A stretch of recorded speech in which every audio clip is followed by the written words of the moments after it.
உலகமெங்கும் உள்ள அனைத்து இறை மக்களுக்கும் வணக்கம். நீங்கள் புதுசாக எங்கள் வீடியோ பார்க்குறதா இருந்தால் கீழே இருக்கிற சப்ஸ்கிரைப் பட்டனை ப்ரெஸ் பண்ணிவிட்டு பக்கத்தில் இருக்கிற பெல் ஐக்கானையும் கிளிக் பண்ணிக்கோங்க. அப்போ தான் நாங்கள் புதுசாக போடுற வீடியோவோட அப்டேட் உங்களுக்கு கிடைக்கும். வாங்க இப்போ வீடியோக்குள்ளே போகலாம். பொதுக்காலம் 2ஆம் ஞாயிறு 19/1/2025. திருப்பலி முன்னுரை. ஆண்டவர் இயேசு விடுதலை வாழ்வை தருகின்றார்.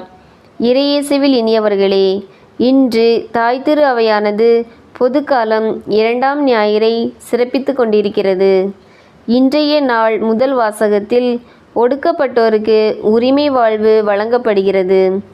2ஆம் வாசகத்தில் தூய ஆவியார் நம்மில் செயலாற்றி பல்வேறு திறமைகளையும் அருட்கொடைகளையும் வழங்குகின்றார். நற்செய்தியில் அன்னை மரியாவின் அன்பு கட்டளையால் இயேசு திருமண வீட்டில் தண்ணீரை இரசமாக்கி தன் முதல் புதுமையை நிகழ்த்தி திருமண வீட்டாரின் குறையை நீக்குகின்றார். அருள் சேர்ந்த நெஞ்சினார்க்கில்லை, இருள் சேர்ந்த இன்னார் உலகம் புகழ் என்கிறார் திருவள்ளுவர். அதாவது, அருள் நிறைந்த பிறர்க்கு உதவும் நல்மனம் கொண்டவர்கள் இருள் நிறைந்த துன்ப உலகில் புகமாட்டார்கள் என்பதாகும். உன்னை போல் உன் அயலானையும் அன்பு செய் என்கிறார் இயேசு. நமக்கு கொடுக்கப்பட்டுள்ள திறமைகள், உடைமைகள், நேரத்தை பிறரின் நல்வாழ்வுக்கு பயன்படுத்துவோம். இறையாசீர் பெறுவோம். முதல் வாசகம். எசாயா நூலிலிருந்து வாசகம். அதிகாரம் 62, இறைவார்த்தைகள் 1 முதல் 5 முடிய. முதல் வாசக முன்னுரை. இயேசுவின் வருகையால் சீயோன் எருசலேம் நகர் மக்களின் துன்பங்கள் துடைக்கப்பட்டு கடவுளின் கையில் அழகிய மணிமுடியாகவும் அரச மகுடமாகவும் விளங்குகிறது. பிற இனத்து மக்களும் அந்நாட்டின் மேன்மையையும் வளர்ச்சியையும் கண்டு வியந்து பார்ப்பர். கடவுளால் அவை மகிழ்ச்சியின் நாடு என்று அழைக்கப்படும். அதன் மேன்மையை கண்டு கடவுளும் மிகவே மகிழ்வார் என்று கூறும் எசாயா நூலின் வாசகத்தை கேட்போம். 2ஆம் வாசகம். தூய பவுல் கொரிந்தியருக்கு எழுதிய முதல் திருமுகத்திலிருந்து வாசகம். அதிகாரம் 12, இறைவார்த்தைகள் 4 முதல் 11 முடிய.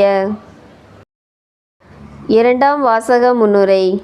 கொரிந்தியருக்கு எழுதிய முதல் திருமுகத்தில் தூய பவுலடியார் தரும் நலமிகு செய்தியாவது: கடவுள் தூய ஆவியார் மூலம் எல்லாரிடமும் எல்லாவற்றையும் செயல்படுத்துகின்றார். ஞானம் நிறைந்த பேச்சு, பிணி தீர்க்கும் அருள்கொடை, வல்ல செயல் செய்யும் ஆற்றல், இறைவாக்கு உரைக்கும் ஆற்றல், பகுத்தறியும் ஆற்றல், பரவச பேச்சு என அனைத்து ஆவியாரின் கொடைகளும் பொது நன்மைக்காக அனைத்து மக்களிலும் செயல்படுத்துகின்றார் என்று கூறும் வாசகத்தை கேட்போம். விசுவாசிகள் மன்றாட்டு. படைப்பிற்கெல்லாம் நற்செய்தி அறிவியுங்கள் என்று அழைத்த அன்பு இறைவா, எங்கள் திருத்தந்தை, ஆயர்கள், அருள்பணியாளர்கள், அருட்சகோதரிகள், துறவிகள் அனைவர் மீதும் உமது ஆசிரை பொழிந்தருளும்.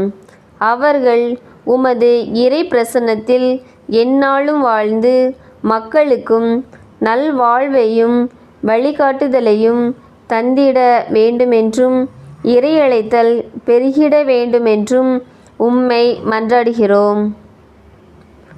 அன்பும் அமைதியும் வழங்கும் அன்பு இறைவா, மொழி, இனம், மதம், நிறம், பொருளாதாரம் என்ற அடிப்படையில் ஒருவர் மற்றவர் மேல் அரசாள துடிக்கும் இவ்வுலகில் ஆட்சியாளர்களும் அதிகாரிகளும் தங்களுக்கு தரப்பட்டுள்ள பொறுப்பு மக்கள் நலனுக்காகவே என்பதை உணர்ந்து அன்பும் அமைதியும் வளர்ச்சியும் மகிழ்ச்சியும் தந்திட வேண்டுமென்று உம்மை மன்றாடுகிறோம்.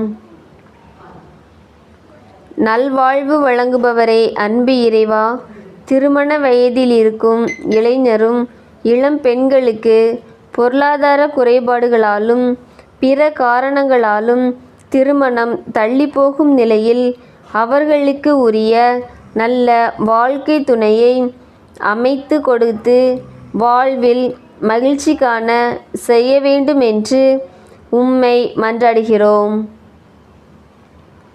இரக்கத்தின் ஊற்றே அன்பு இறைவா, பலவித உடல் நோய்களாலும் துன்பங்களாலும் வறுமையாலும் வாடிக்கொண்டிருக்கும் அனைவர் மீதும் உமது ஆசிரை பொழிந்தருளும். அவர்களுக்கு நல்ல உடல் நலமும் பொருளாதாரமும் அருளாதாரமும் தந்து வாழ்வில் மகிழ்ச்சி காண செய்ய வேண்டுமென்று உம்மை மன்றாடுகிறோம்.